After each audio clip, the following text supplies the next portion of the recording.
जैसा कि अपेक्षित था, यह प्रसिद्ध शिल्पकार जो कि एक ग्रामीण युवा है, पारंपरिक शिल्प और नक्काशी तकनीक पर निर्भर करता है।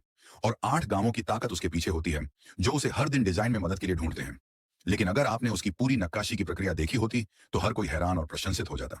उसका शरीर जमीन पर टिकता नहीं, और अब मैं आपको उसकी यादों में लेकर चलता हूँ, ये देखने के लिए कि उसकी कला कितनी ऊंचाई तक पहुंच चुकी है। इस समय हमने उसे एक सड़े हुए लकड़ी के टुकड़े पर देखा, जिस पर वह आधे दिन से कुछ अनदेखे पैटर्न बना रहा था। और फिर उसने अपने कीमती औजारों से उस पर नक्काशी शुरू कर दी, बिना जिनके वह जी नहीं सकता।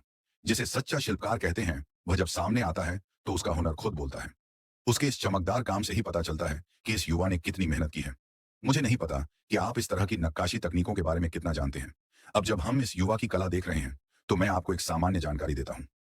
रूट नक्काशी, रूट कार्विंग, यह गुआंगशी प्रांत की पारंपरिक लोक कला है, जो मुख्य रूप से दक्षिण पश्चिमी क्षेत्र में प्रचलित है। रूट नक्काशी एक ऐसी तकनीक है जो चीन की पारंपरिक नक्काशी कलाओं में से एक है। ये बांस की जड़ों, पत्तियों और उनके प्राकृतिक रूप का उपयोग करती है, और उनके अपने आकार और संरचना का लाभ उठाकर कलात्मक वस्तुएं तैयार की जाती हैं।